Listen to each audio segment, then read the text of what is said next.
Hər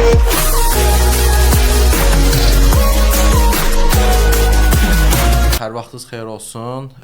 Bu günləri bizim sezon finalımızdır. 2025-i gözəl hisslərlə, gözəl duyğularla, gözəl nailiyyətlərlə başa vururuq və qarşıdan gələn Azərbaycan Respublikasının hərəmli insanlarının həmrəylik günü münasibətilə təbrik edirəm və onlara xoş illər arzu edirəm. Yeni il bayramımızı təbrik edirəm və ümidvaram ki, gələcək illərimiz daha böyük uğurlarla, nailiyyətlərlə keçər. Bugünkü qonağımız, sezon finalımızın qonağı, art, rəssam, dizayner, qrafik dizayner, öz biznesini qurmuş, irəliləmiş və cəmiyyətimizə faydalı olan xanımlardan biri Sevil xanımdır. Sevil xanım, xoş gəlmisiniz. Xoş gəlmisiniz. Çox sağ olun, təşəkkür edirəm dəvətiniz üçün. Sizdən biri adlı podkastın qonağı olmaq mənim üçün çox qürur vericidir. Çox gözəl, minnətdarıq sizə. İstəyirik siz özünüzü ətraflı təqdim edəsiniz. Qonaqlar, bizi izləyənlər də, hər kəs bizi tanısın, ya da siz tanısın. Sonra başlayaq. Mənim adım Sevildir. Bəli, Rəssamlıq Akademiyasının məzunuyam və son 5 ildə şəxsi brendimi qurmuş bir xanımam, bir şəxsəm və bu barədə çalışıram ki, müəyyən mümkün qədər gənclərə də ötürüm öz biliklərimi, çünki bilik elə bir şeydir ki, bir nöqtədə qalmamalıdır, paylaşmaq daha faydalıdır. İlk öncə mənim biznesimin başlanğıcı 2020-ci ildə oldu, tam Covid vaxtında bu ideya mənə gəldi. Pandemiya vaxtında düşün. Bəli, bilmirəm niyə belə təsadüfdür. Ona qədər, düzdür, akademiyanı mən bitirmişdim 2011-ci ildə və artıq 9 ilə yaxın ki, mən fərqli bir sahələrdə çalışdım. Amma bir yaradıcı insan olaraq özümü təbii ki, o sferalarda tapa bilmirdim. Kreativdən uzaq bir işlər idi. Sadəcə ofis işi idi, 9-6 qrafiki. Və bir nöqtəyə gəldim, çatdım ki, bu məni artıq bezdiribdir və mən öz üzərimdə heç inkişaf edə bilmirəm. İl başlamışdı, yəni hələ tam pandemiya girməmişdi, belə deyək. Mən xarici bir səfərə getmişdim və hədiyyə axtaranda anama ipək şal istədim seçim. Təbii ki, Azərbaycan qadınına ipək şal gözəl bir hədiyyədir. Axtarışlarımın içində gördüm ki, o istədiyim dizaynda, o istədiyim rənglərdə bir şey tapa bilmədim. Qayıtdım Azərbaycana. Özünüz hazırladınız. Burada da biraz araşdırma etdim. Buranın bazarında da biraz axtardım və gördüm ki, həqiqətən seçim o qədər də çox deyilmiş və o boşluğu görüb fürsətdən istifadə etdim. Niyə o əjdahadan bizdə yoxdur? Bəli, eyni o. Artıq var. Bəli, artıq elə o. Sevil xanım, bəs öz brendinizi qurarkən nədən ilhamlandınız, nədən belə motivasiya tapdınız? Çünki ətrafımızda istedadı olan çox insan var. Siz demiş 9-6 rejimdə çalışan da çoxdur və birdən-birə bu həm böyük cəsarət tələb edir ki, o 9 il sonra mənim bacarığım var, bu istedad var, artıq mən bu sənətkarlığı sahibkarlığa çevirməliyəm. Bu özü cəsarətdir. Buna görə təbrik edirəm. Həm də təşəkkür edirəm sizə ki, bunu artıq gözəl bir platforma çevirmisiniz. Ətrafımızda uğurlu xanımları görmək çox sevindiricidir. Təbii ki. Bu ilham mənbəyiniz necə oldu? Əslində ilk başda mən istəyirdim ki, mənim brendim yerli bir missiya daşısın. Yəni ki, bizim lokal ornamentlər, bizim xalçadan olan naxışlar, bizim tariximizin bir əksini tapsın. Yəni ana xətti bunun üzərindən getdim. Sonrasında da təbii ki, yəni mənim öz şəxsi ruhumun bir əksi də oldu. Çünki hər girən şəxs səhifəmdə görür ki, çox rəngarəngdir. Bu da məncə məni əks etdirən bir tərəfdir. Beləliklə tradisiyon motivlərlə modernin bir sintezi alındırdım. Bir sualım var. Bəs siz sahibkarlıq sahəsində çalışmısınız əvvəllər? Çünki sahibkarlığın bir ideologiyası olur, bir sistematikası olur. Necə oldu ki, siz sıfırdan bunu qurdunuz və sahibkarlığa çevirdiniz? Və pandemiya vaxtı, bəli. Pandemiya vaxtı necə risk etdiniz bunu? Bax, pandemiya dediniz, öncədən bunu fikirləşmişdiniz. Pandemiya daxil olan zaman qorxu yarandı mı sizə? Yəni ki, o idi gedə bilər, elə bir şey deyim. Bilər. Qorxu çox yaranılmadı. Çünki mən öz o vaxt olan işimi əldən buraxmamışdım. Yəni hər şeyi nöqtə qoyub elə başlamadım. Mən davamlı bir işdə işləyirdim. Amma bu ideyanı da artıq yaratmağa başladım, belə deyək. Mən təbii ki, qorxular olurdu və mən çevrimdəki insanlarla nələrsə məsləhətləşirdim. Amma ilk başda onu deyə bilərəm ki, mən öz ideyama inandım. Mən bildim ki, bu uğurlu bir fikirdir. Çünki düşündüm ki, mənim kimi bir alıcılar da var bu bazarda. Ola bilər ki, onlar çox deyil, amma %1 10% varsa, demək mən necəsə onları tapıb, onlar da məni tapıb və sonunda bir satış, yəni bir tanıtım olacaq. Sizin dediyiniz o təcrübə məsələsinə də gəldikdə mən 10 il ərzində müxtəlif sferalarda işlədim. Bunun içində logistika oldu, bunun içində tədbir təşkilatçılığı oldu və digər satış, marketinq. Bunların miksi belə deyək, bu mənə bir altyapı yaratdı ki, mən bilirdim nə edəcəm, hə müqavilə nədir, tərəfdaşlar arasında müqavilə, təhvil təhsil maqdiyəm, belə sadə bir şeylərdən artıq məlumatım var idi deyənə qorxulu gəlmədi belə yox. Aha, belə deyək ki, özünüzə yaxşı background yığandan sonra, güc toplayandan sonra inamla bunu birləşdirib bir addım mən deyirəm ki, niyə öncə bunu etmədim, amma düşünürəm ki, sırf bəlkə o yaşda mən artıq müxtələşib, bəli, hazır idim, pişmişdim artıq bunu etməyə. Doğru zamanda, doğru işdə. Sevil xanım, bəs siz qrafik dizayner olaraq bu rəssamlığı deyə qurmuş bir şəxs olaraq xanımlarımıza, xüsusən xanımlarımıza ən böyük tövsiyəniz nə ola bilər? Belə tövsiyə çox da ağıllı kimi istəmirəm etmək, amma əsasən insan öz sevdiyi bir peşəni işə, şəxsi brendinə, nə bilim, şəxsi biznesinə çevriləndə daha uğurlu olur. Çünki sən bu işə bir hobbi kimi yanaşanda bu səni bezdirmir və sən sırf gəlirin ardından qaçmırsan. Yəni çünki sənə bu işin özü də zövq verir. Prosesin içində də sən xoşbəxt ola bilirsən. Amma əgər sən bir biznesə sadəcə bir biznes kimi baxacaqsınsa, bu mənim şəxsi fikrimdir. Bəlkə də mən yanılıram. Həm o yolculuq daha çətin ola bilər. Həm də daha yorucu ola bilər. Daha stressli olur. Bəli, və insan bir nöqtədə yorulandan sonra artıq etmək istəmir. O perilomlu moment olur da, sən artıq etməyəndə də o iş irəliləmir. Ən pis halda sən öz bacarığınla hobbi halında davam elətdirirsən və bu motivasiya özü mənbəyi olur. Belə deyək, siz bu sahəyə başlayanda bazarı araşdırmışdınız, rəqiblərinizə baxmışdınız və yaxud ilhamlandığınız, nümunə götürdünüz. Kifayət qədər rəqibiniz var, kifayət qədər brendlər var, fərqlənmək üçün nələrsə elədiniz, yaxud qorxularınız. Əslində mən indinin özündə də günbəgün də takib eləyirəm kimlər var, kimlər nə çəkir və s. şeyləri, yəni gözdən qaçırmıram. Baxmayaraq ki, bəlkə mənim öz bir nöqtəyə çatmış olaraq olsam da. Təbii ki, ilk başdan mən onları araşdırdım və gördüm ki, elə bir boşluq var. Amma siz az öncə marketinq barədə dediniz. Mən biznesimin tam ortasında 2 il sonra bununla bağlı bir təhsil aldım.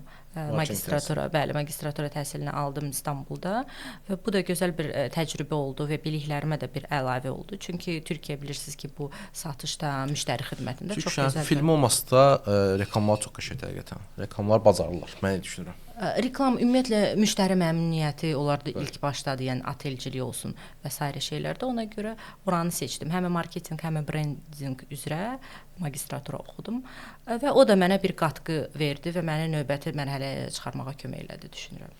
İlk növbədə Sevil xanım tanınmaq üçün, biznesinizi satmaq üçün hansı vasitələr atdınız bəs? Təbii ki, ən belə deyək, yaranıb artıq nə etdiniz? Ən xərci az olan təbii ki, sosial mediadır. Yəni orada hər kəs üçün giriş-çıxış var və hər kəs özünə bir səhifə açıb orada nələrsə paylaşa bilər. Mən də onlardan biri kimi elə etdim. Sosial mediadan başladım. Sonrakı etaplarda artıq hansısa bir mağazalarla işbirliyi oldu. Sonra sayt quruldu. Belə. Amma sosial media məncə hamı üçün əl çatan və ucuz bir vasitədir. Sevil xanım, sizin əl işləriniz hansı ki burada da görürük, orada qeyd olunub, hətta üstünüzdəki olan şalda. Yəni orada mən bilirəm ki, incəsənət ruhlu insanlar öz ruhlarını həmin cızdıqları rəsmə qoyurlar. Sizin ruhunuz burada nə əks etdirir? Sizin ruhunuz burada rənglərə baxanda, xəttlərə baxanda, sizin ruhunuz hansı rəngdədir və yaxud da yəni bu rənglərin hekayəsi nədir? Çünki hər bir rəngin, hər bir işin arxasında bir hekayə var. Təbii ki, şəxsi mənim öz sevdiyim ən çox firuzəyi rəngdir. Bu dəniz dalğası rəngi çox sakitləşdirən. Amma ümumiyyətlə rəngarəngliyi sevirəm. Tez-tez nar ornamentindən istifadə etdiyim üçün təbii ki, bütün qırmızının çalarları bura girir.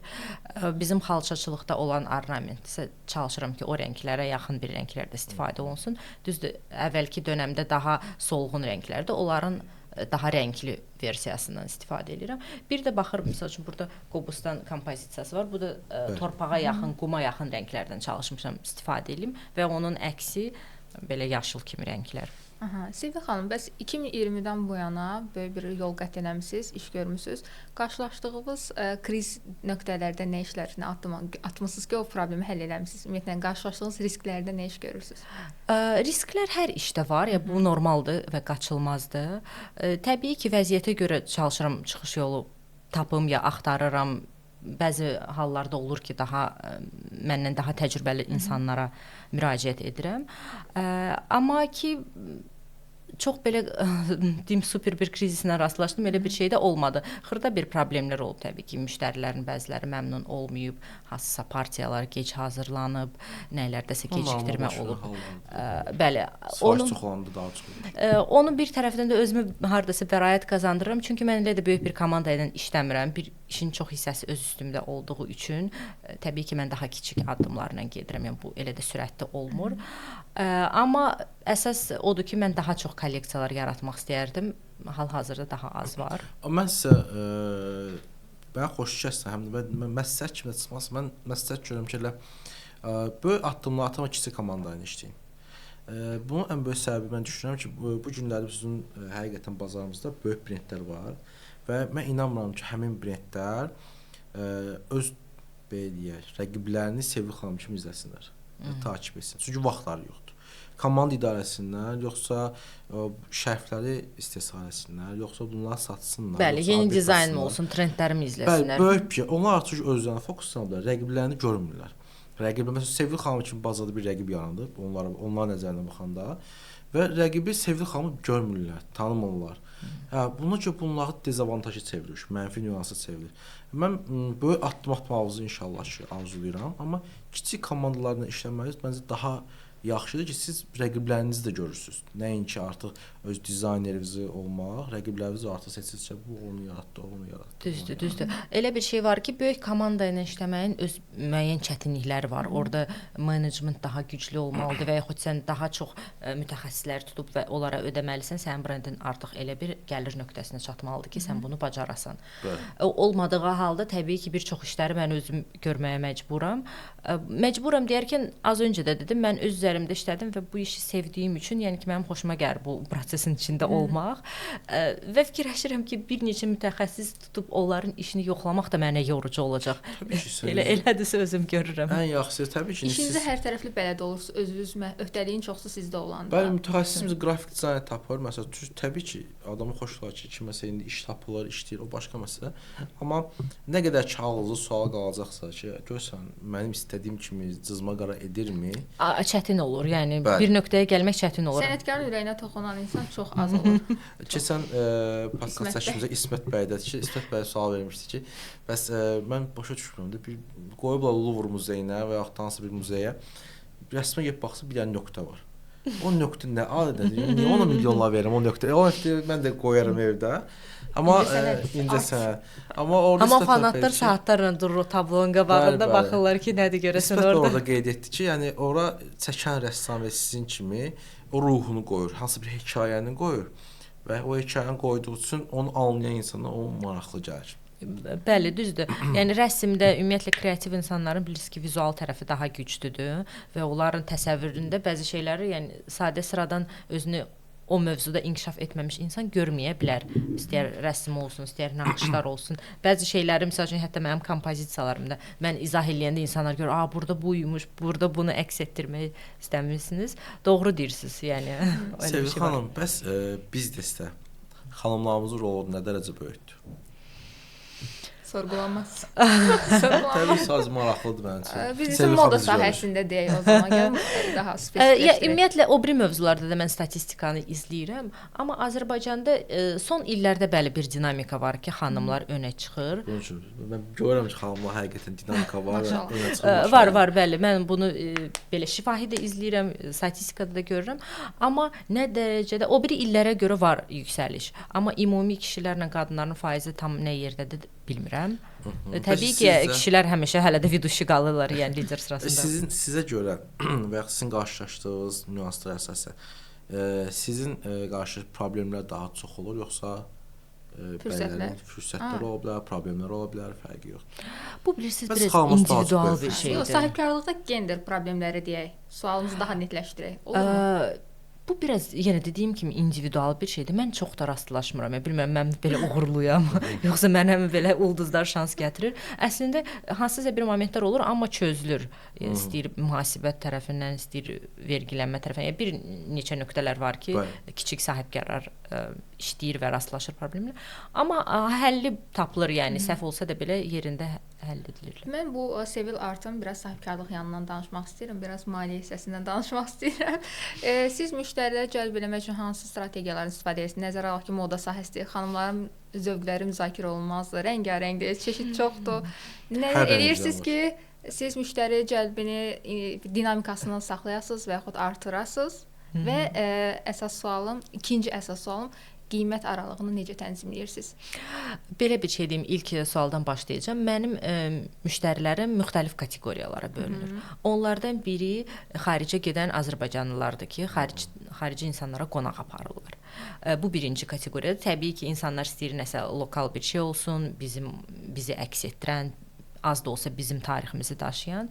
İkinci kateqoriya buraya gələn xaricilərdir və hansısa şirkətlərlə əməkdaşlıq edən və oradakı işçilər onlara aldığı hədiyyələrdir.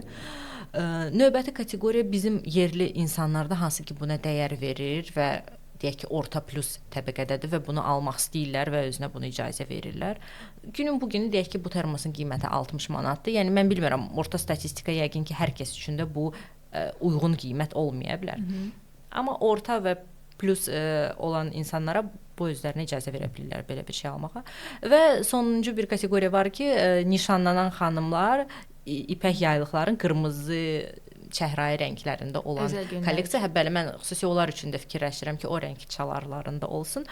O da ki, baxıram, yəni aylara baxıram, məhərrəmlik olanda o produksiyaları reklamaya qoymuram, çünki onsuz da alınmayacaq. Beləliklə, bəli, seçmişəm özümə bir audiensləri və onlara görə aylara görə baxıram və reklamanı tənzimləyirəm. Sevil xanım, mən amma daha çox Günel xanım biraz mani tərəfsə da hər şey pul deyil. Hər şey pul deyil. Hər şey pul deyil. Biz izləyicilərimiz üçün soruşuram ki, bəlkə arasında moda ilə məşğul olan bir şəxs var. İncə sənəti sahibkarlığa çevirmək istəyən şəxs var. Ay Nihat. Təbii ki, bir dənə də əlavə edim. Sahibkar olmaq və eyni zamanda yaradıcı olmaq ikisi bir arada asan bir şey deyil. Çünki sən yaradıcı ruhun imkan vermir çox da rəqəmləri fikirləşəsən. Sən artıq fikrini yönəldirsən ki, bir yeni dizayn kompozisiya yaradasan. Amma rəqəmləri də təbii ki, kontrolda tutmaq lazımdır. Sənin gəlirlərin, gedərlərin, məhsulun, maliyyə dəyəri. Bunu hamısını düzgün hesablamaq lazımdır. Yoxsa ilin sonunda iflas edə bilərsən. Təbii, o zaman Günel xanımın sualına qüvvət, bir dənə mən sual verim. Yaradıcılığı biznesə necə çevirmək olar? Bacarığı biznesi çevirmək necə ola bilər, məsəl üçün? Necə tövsiyə edərsiniz? Ən əsas, ən azı bir dənə addım etməkdir ki, buna doğru. Yəni, istədiyiniz bir şey varsa, ona doğru bir addım etmək. Nəsə öyrənməkmi, kimlərləsə əməkdaşlıq etməkmi, yəni bunun içində bir çox şey var. Çünki yaradıcılıq tək rəsm deyil də, bu ifaçılıq da ola bilər və s. şeylər. Hansısa ilkin addımlardan başlamaq lazımdır və düşünürəm ki, qorxmamaq lazımdır. Çünki nə qədər ki, bu qorxu olacaq, imkan verməyəcək ki, insan özünü reallaşdırsın planı və yolu üzərində. Amma konkret bir ssenari təbii ki, peşəyə görə verilməlidir. Yəni buradan yanlış məsləhətlər də vermək istəmirəm. Məsəl üçün, biz məsəl üçün layihələrimizi Günel xanımla başlayan zaman spontan qərar verirdik. Bu olsun mu? Olsun. Beynimizdə ssenari qururduq məsəl üçün, bunu edirdik. Amma siz necə? Sizin sferanız tamam fərqlidir. Burada ən başdan strukturu möhkəmi qurulmalıdırmı? Yoxsa spontan da bizim kimi qərarlar verə bilirsiniz? Gedişata uyğun qərar dəyişə bilirsinizmi? Yoxsa bu gedişatsa qərar dəyişmək daha bir çətindir? Əslində mənə görə gedişatın içində qərar dəyişmək çətin deyil. Çünki yəni mən özümdə biraz belə flexible insanam. Qurduğum bir iş də bəli elədir ki, yəni yönünə görə bir şeylər dəyişdirə bilərəm. Amma bunu da qeyd edim ki, mən ilk başda elə də böyük bir sərmayə ilə başlamadım. Bəlkə kiminsə biznesi daha çox ağır, bəli, bir holding şəklində bir şeyə başlayacaqsa, orada bu məsləhətlər biraz yersiz olar. Orada hər şeyi dəqiqliyi ilə sahib başlamaq lazımdır. Amma kiçik bir sahibkardan söz aparırıqsa, cəsarətli olub və məncə ilk başdan bir şeyə başlamaq lazımdır. Artıq işin içində də əlavələr olacaq, yəni o onsuz da. Mənə görə Addım Təbii xanım böyük bir biznes sahibi xanımdır. Kiçiyi məncə böyük yoxdur onun. Yəni əsl addım atmısınız və bu gün də bura gəlmisiniz ki, fayda verəsiniz. Siz dediniz ki, Türkiyədə marketinq təhsil almısınız. Bəli. Həmin marketinq təhsil aldıqdan sonra artıq sizin bu biznes plan var idi, düzdür? Biznesiniz var idi. Bu artıq iş gedirdi, bəli. Bunu mən onlayn idarə eləyirdim. Aha. Oradakı təhsil aldığınız müddətdən sonra və müddətdən əvvəl necə dəyərləndirirsiniz? Nəyi səhv etdiniz, nəyi düz etdiniz? Bir çox şey var idi. Təbii ki, orada bizim müəllimlər mütəxəssislər idi, neçə ilin hocaları idi və mən öz brendim barədə də orada sunum hazırlamışdım. Onların da fikirlərini soruşdum. Məsəl üçün məndə ilk başda ipək şallardan başlamışdım. Bu ipək də özünüz bilirsiniz, bahalı material sayılır. Və sonra növbəti ildə mən düşündüm bir tişörtlər əlavə edim. Fikirləşdim ki, tişört elə bir məhsuldur ki, hamı alır, hər kəsə lazımdır. Yəni onun ortası, aşağısı yoxdur da, ildə bir dəfə dəyişilir də, elədir ki, boğazı falan saralır. Amma məsəl üçün mənim hocam dedi ki, bu yanlış bir addım idi və əslində o da doğrudur, çünki satışlar çox zorla yəni satıla bildi o tişörtlər. Nəyə görə? Çünki artıq mənə hitab eləyən müştərilər, məni tanıyanlar, dediyim kimi orta üst alındı. Elə alındı ki, çünki bunu ala biləcək insanlar, bugünkü gündə 100 manat üzərində bir əşyaya verə biləcək insanlar artıq məni biraz premium kimi qəbul etməyə başladı və bu məhsul biraz altda qaldı. Altda qaldığı üçün də çox maraq yaranmadı. Reputasiyanızın aşağısında oldu. Bəli, mən məsəl üçün corab satsam, sonra tişört əlavə etsəm, bu ikisi bir-birinə tandemdə uyardı. Amma şərflə kofta biraz uyğun gəlmir. Sırf tişört olaraq o biraz elə bir ki, günlük, asan, yəni ki, 20 manat civarında bir şey olduğu üçün insanlar bilmirəm, yəni o alıcılara mən tuta bilmədim. Mağaza yoxdur sizdə, offline, onlaynda? Əslində onlaynda, amma çalışdığım bir showroomlar var ki, onlarda mən stand kiralayıram. Belə bir sualım var, siz işinizdə süni intellektdən yararlanırsınızmı? Aktual suallardan biri. Mən süni intellekti əslində özüm üçün keçən ildən kəşf elədim. Mən deyə bilmərəm ki, mən illərdir ondan istifadə edirəm. Amma daha çox tekst tərəfindən, content maker və yaxud bəlkə hansısa reels üçün bir süjet. Amma yenə də ona ana xətləri, ana istədiyim yəni çizgiləri mən ona deyirəm. Onun üzərində mənə bir ssenari yazır. Tam da yəni ona hər şeyi buraxmıram və sonunda yenə də yoxlayıram onun yazdığını. Çünki əslində mən hər şey çox şey rus dilində yazıram. O sonra Azərbaycan dilinə çevirir. Olur ki, biraz qarşılıq səhv tərcümə olur. Hər nəsə görürəm ki, bir yerdə məna qopur, orasını düzəltməli oluruq. İnsan əli dəyməlidir. Sevgili xanım, siz də təhlükəsiz süni intellektin sizin peşənizə. Təhlükəsi? Bəli. Gələcəkdə Sevgili xanım kimi, sizin kimi şəxslər təhlükəsi varmı? Yəni bu günləri mən götürüb yazsam süni intellektə ki, mən belə bir şərf istəyirəm. Qrafik, belə bir qrafik istəyirəm. Bu rənglərdə, bu çalarlarda istəyirəm. O mənə yarada bilər. Mən hal-hazırda bir əsas ChatGPT-dir, bir də Midjourney var, xüsusi qrafistlər üçün bir proqramadır. Mən onun elə super işlərini yəni görmədim. Nə qədər də ona tasklar verdim. Yox, o ruhu, o canlılığı ötürə bilmir. Və bizim Azərbaycan naxışları çox da belə deyim ki, resurslarda olmadığı üçün çətindir. O tapa bilmir, yəni. Sizin üçün və bizimkilər üçün üstünlükdür. Bəli, biz biraz belə kiçik ölkəyikdə bizim tariximiz, bizim kitablarımız çox da yoxdur, skanları falan ümumi şəbəkələrdə. Onun üçün resurs olmadığı üçün tapa bilmir. Hardasa gedir Təbriz xalçalarından istifadə edir, nəsə fars kulturasına gedir, çıxır, amma Azərbaycanın özünü çətin tapır. Mən bir-iki dənə istədim köməkli eləsə mənə Naxçıvan dizaynı yaradaq.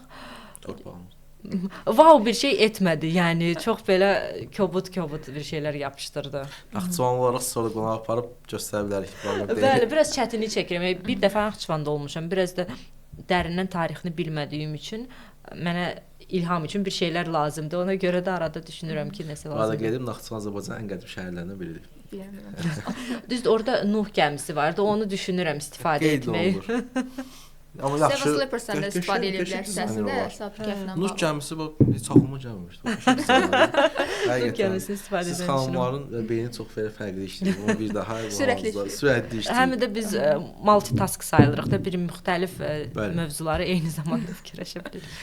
Sevgili xanım, indi fikirləşək ki, bizə baxan insanlar arasında artıq sizin kimi ideyası var, sosial şəbəkəsi var, yaradıblar, amma tərəfdaşı yoxdur. Yaratdığı məhsulu sata bilmir. Tərəfdaş tapmaq üçün nə məsləhət görərsiniz? Nə etməlidirlər? Ya bu yaxınlarda bir dənə psixoloqun ekspert idi, psixoloq idi, bilmirəm kiminsə çıxışını gördüm və ondan soruşdular ki, 2025-ci ilin ən əsas bacarığı da skillsi. Bu da kommunikasiyadır. Connection, kommunikasiya. Sadəcə bunu deyə bilərəm. Çünki insanlar o biri insanlardan asılıdır. Özəlliklə də bu satışa gedir, çıxırsa, mütləq yeni tanışlıqlar, düzgün kanallarla, yəni insanlarla tanışmaq o biznesdə çox dəstək olur. Yəni, bəzən bir tərəfdaşın qapısına gedirlər, amma geri çevirirlər, məsəl üçün də qarşı tərəfə maraqlı olmur.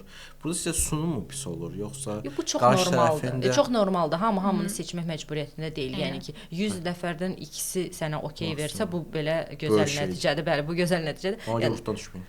Ruhdan düşməmək lazımdır və hər kəs sizə bəli, gəl qəbulumdasan cavabını verməyəcək. Buna da hazır olmaq lazımdır. Sevil artan xarici qonaqlar tərəfindən məhsullara diqqət çəkir də. Sizin öz məhsullarınızı bayaq dediniz ki, turistlər də alır, öz ölkələrinə aparırlar. Bu sizi ilhamlandırırmı ki, öz brendinizi ölkə xaricinə çıxarasınız? Təbii ki, çox xoşdur. Bu hisslər qürur vericidir. Hətta mən formula üçün özəl bir kompozisiya yaratmışdım. Termo krujkalar idi və şallar idi. Və mənə İsrail səfirliyinin konsulu kimsə yazdı ki, dedim, mən də bunu gedib almaq istəyirəm də, getdi mağazadan əldə etdi. Bu mənim üçün çox xoşdur. Xarici bir insanlar bəyənirlər. Birisi ki, onların zövqü biraz bizə görə fərqlidir, amma onlara belə bəyəndirmək mənə xoş olur. Xarici bazarlara da mən ara-ara bunu cəhd etdim. Yəni, bir ara Rusiya bazarına çalışdım ki, satış edim. Sonrasında Türkiyədə yaşadığım müddətdə Türkiyədə. Amma əsl hədəfim təbii ki, Amerika və Dubay olacaq yaxın gələcəkdə. Rusiya Türkiyədə alındı mı? Bir müddətdən sonra yox, istədiyim nəticəni vermədikdən sonra düşündüm ki, o xərclər o gəlirin qarşılanır. Qərbi Avropada və Amerikada məncə alınır, çünki onlar həmişə şərq mədəniyyətinə və şərq ornamentlərinə maraq göstərirlər. Bəli, biz onlara biraz ekzotika kimi gəlirik, çox da tanınmamış ola bilərik, amma maraqlı ola bilər. Burada bir məqam var ki, yəni bu mənim şəxsi təcrübəmdən yola çıxıram ki, mənim özümün də orada gedib olmağım lazımdır. Buradan uzaqdan bir yerə qədər gedəcək işlər. Bəli. Orada özünüz o iş içində orada o enerjini verməyi orada olmaq. Üzr istəyirəm. Sizin indi ipəklərdə Azərbaycan simvollarıdır və bizim tarixi, mədəniyyəti, ailəli hissələrimizdə. Bəlkə siz məsələn Rusiyada və yaxud Dubayda və yaxud Amerikada həmin bu şalları satmaq üçün onlarda bir mədəniyyət araşdırsınız, onlara uyğun dizayn edəsən, bizim rənglər və yaxud da bizim mədəniyyətin cizgiləri onlara maraqlı olmaya bilər, amma özlərinki bəlkə maraqlı. Kombinasiya olmuş bir şey. Məsələn, o şərfin üstündə bəlkə bir özgürlük heykəlinin, yəni aça bilərəm. Özgürlük heykəli deməkdə azadlıq heykəlinin o simvolu olsa məsəl üçün, bəlkə onlar daha maraqlı. Siz burada nə görürsünüz? O qartalı görürük, Abşeron yarımadasını görürük, Xırdalan qruqunu görürük. Bəli, əslində bu kolleksiyada da Abşeron idi, elə dalğalar, balıq, Abşeron. Neft buruqlarını gördük. Neft buruqları və bu da yenə dəniz ornamentləri, dənizin içində yaşayan heyvanlar və rənglər də belə dəniz dalğasına yaxın. Əslində bu çox bəyənilən rəng oldu. Yəni ki, bunu müşahidə etdim ki, Azərbaycanda qadınlar bu mor rəngini daha çox bəyənirlər. Larcı var, mor bəyənirlər.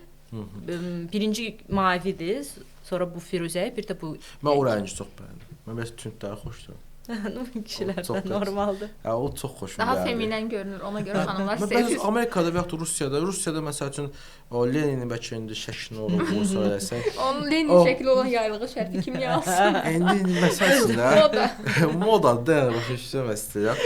Bəlkə onlar olsa, onların mədəni irsi əlaqələri də baxıb bir şey olsa. Nəsə bir şeyləri əks etdirmək olar bir ideya kimi, amma mənim brendimin hələ ki missiyası da Azərbaycanı təbliğ etmək.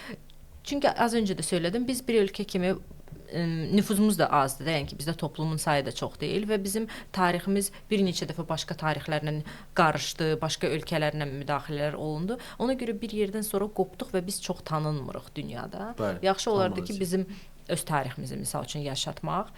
Qobustan ideyasında da əsas məqsəd məndə o idi ki, bilirsiniz ki, ilk insanların yaşadığı mağaralardır və bunu əks etdirir ki, bizim sivilizasiya çox dərinə gedir. Yəni ilk sivilizasiyalar bizdə yaranmışdı. Kimsə deyir Afrika, kimsə deyir Şumera, amma eyni zamanda Azərbaycanda da bu sivilizasiya var idi. Və nə qədər ki, sivilizasiya dərində olduğunu, o insanların daha inkişaf etmiş, daha öncədən yazıya, oxumağa gətirib çıxardan bir səbəbdir də. Ona görə də kimsə nələrisə deyəndə öncə düşünəcək ki, məsəl üçün bizdə bu qədər darin tariximiz var. Tariximizi incəsənət vasitəsilə, sənətkarlıq vasitəsilə həm yaxşı mənada tanıdı, həm də belə deyək, sataraq daha çox kütləyə çıxa bilərik. Yəni məncə yaxın şərqin həqiqətən ən müasir Avropasıyıq biz. Yəni coğrafiyamız buna əl verir və niyə də siz dediyiniz kimi olmasın. Yəni mən çox xoşdur ki, siz bu günlər Azərbaycanda, inşallah səhərsi gündə Amerikada və yaxud da Dubayda bizi təmsil edə bilərsiniz. Mən sadəcə fikir kimi dedim ki, bəlkə fikirləşdim satışı artırmaq üçün bəlkə onların da əslində əlavə bir xətt kimi bu ola bilər. Əlavə bir xətt kimi. Amma çıxmamaqda, o xəttdən çıxmamaq. Sizin bir qoyduğunuz o nəzəriyyədən çıxmamaqla sadəcə bir qol olaraq, bir yarpaq kimi düşündüm. Doğru fikirdir. Yəni o bazara adaptasiya olmaq üçün də belə bir şeylər ola bilər. Onunla gəl deyirik, məsələn onların üçün sonra özüm alımsadır. Əslində mən belə başa düşürəm ki, Sevil Art artıq şəxsi brenddən çıxır, milli brendə çevrilir və bu brendin böyük və işıqlı yolu var. Təşəkkür edirəm. İnşallah ki olur. Sevil xanım, bəs əlavə olaraq siz o rəsmikalarda, dizaynerlərdə ən çox hansı rəngdən istifadə edirsiniz? Ən çox satılan rəng xanımlar üçün mordur. Yəni ancaq o satılır, yoxsa bənövşəyi rəng. Bəli, mən onu görürəm ki, xanımlarımız bəyənir o rəngi, amma mənim özüm firuzə rəngi çox bəyəndiyim üçün o daha çox var. Təbii ki. Və qırmızının belə korallov rəngi, yəni mərcan rəngi sayılır da, qırmızı ilə mərcan arasında olan rəngi də çox xoşlayıram. O da demək olar ki, bir çox dizaynlarda var. Yaxşı, qrafik dizayner olaraq bu təhsili necə öyrəndiniz? Yoxsa əvvəldə həvəs var idi, yoxsa arzudan çoxdan cızmaqara etmişsiniz bunu da sonradan? Demək ki, mən Rusiyada doğub böyüdüm və orada məktəbdə oxuyarkən əlavə rəsm məktəbinə də gedirdim və uşaqlıqdan belə çox həvəsim var idi ki, qələmlə məktəb qazetalarını çəkirdim divarlara bayramdan bayrama. Məsələn, indi yeni il ərəfəsi idi, mütləq yeni ilə aid bir dənə şaxta baba ilə şam ağacı ilə bir sten qazetalar olardı. O həvəsim artıq məktəb illərinin sonuna yaxın valideynlərim düşündü ki, bunu peşəkar bir məktəbə qoyaq. Ondan sonra da artıq qərarımı tam vermişdim ki, dizayner olacağam. Yəni rəssamlıq akademiyasında nəyisə bitirəcəm. Tam bilmirdim qrafik dizaynerımı, modamı. Bəlkə daha çox hətta modanı istəyirdim. Sonra artıq burada gələndə peşə seçəndə gördüm ki, ayrılır, yəni moda qrafik dizayn içində deyil. Bu daha yaxşıdır məncə modadan. Hə, moda daha çox geyim, yəni onun konstruksiyası və s. şeylər, amma onu da əlavə universitet vaxtı şəxsi gedib öyrəndim, yəni o arzumu da boş qoymadım. Sadəcə tikmək istəmirəm, yəni çünki çox zəhmətli bir, xırda bir işdir. Amma bir il falan elə bir şeylərdə prob elədim, tikdim bir şeylər. İncəsənət sahəsi elədir ki, incəsənət ruhlu insanlar mütləq mən fikir vermişəm, yazmağı bacaran biri oxumağı da bacarır, çəkməyi də bacarır. Sanki o insanlar incəsənətin hər bir sahəsi üçün uğurlu və bacarıqlı doğulurlar. Rus dilində bir kəlmə var, deyir talantливый человек, талантлив во всем. Yəni ki, bu bacarıq bir çox şeydə özünü əks etdirir. Bəli. Eyni zamanda yemək bişirməkdə, masanın servis etməkdə, bir çox şeydə özündə tapır. Özünü biruzə verir hər yerdə. Sevil xanım, yekun olaraq bizim izləyicilərimizə çox zövqlü, çox ürəkdən bir çıxış hazırladıq, gün keçirdik. Nə demək istəyirsiniz? Arzularınız, sözünüz, tövsiyəniz? Elə bir təbii ki 2026-cı il at ilidir, uğur ilidir. Düşünürəm ki, hər kəs muradına çata biləcək. Onunla da bərabər öz üzərində işləyib məqsədlərinizi boş buraxmamaq kimi bir arzum, tövsiyəm var. Çünki hər bir böyük projenin, hər bir böyük layihənin içində xırda bir addımlar yatır.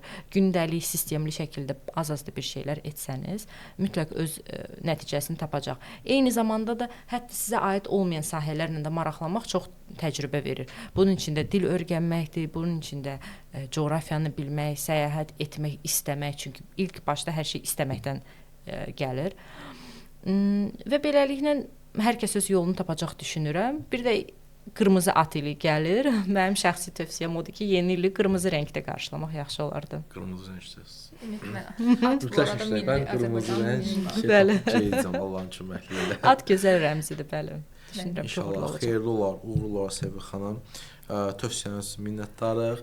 Çox sağ olun. Sizin də dəvətiniz üçün mən minnətdaram. Çox xoş oldu ki, sezon finalı sizin elədik həqiqətən. Gözəl xanımlar, gözəl notlar və incə bir mövzuyla. İncə bir mövzunu bağladıq.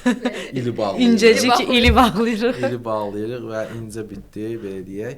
Həqiqətən termosun çox xoşum gəldi. Onun Naxçıvana aid bir şey olsa. Biz sizinlə bunu müzakirə eləyək, tamam mı? Bu şeydən podkastdan sonra siz mənə ideyalar verin ki, nələr istifadə. Naxçıvan Lənkəran da olar. Olar, indi o da olar, problem deyil. Limonlarla. Limonlarla. Amma mən çox bəyəndim. Həqiqətən indi o Şuşadır, bir bağrımız, ürəyimizin bir parasıdır. Burada laylə gülləri də bilirsiniz ki, Şuşada var da ya may ayında çox. Ümumiyyətlə bütün bölgələrimiz bizim bağımız, gözəlimizdir. Amma indi mən Naxçıvanlı biraz olduğum üçün istəyirəm ki, stolumun qabağında Naxçıvan olsun termos olsun da yəni. Qəşəng olar Naxçıvanın Naxçıvan kolleksiyasını bərabər gedib Naxçıvanda onda prezentasiya eləyərik. Limonlu kolleksiyada mən gözləyirəm. İnşallah. İnşallah. Belə əziz dostlar. Xoş notlarla görüşümüzü, ilimizi yekunlaşdırırıq. Gələn ildə yeni qonaqlar, maraqlı mövzular və xoş notlarla yenidən görüşmə ümidi ilə özünüzə yaxşı baxın, sağlıqla qalın. Uğurlu il arzu edirəm sizə. Hər birinizi təşəkkür edirəm. Sağ olun. Sağ olun.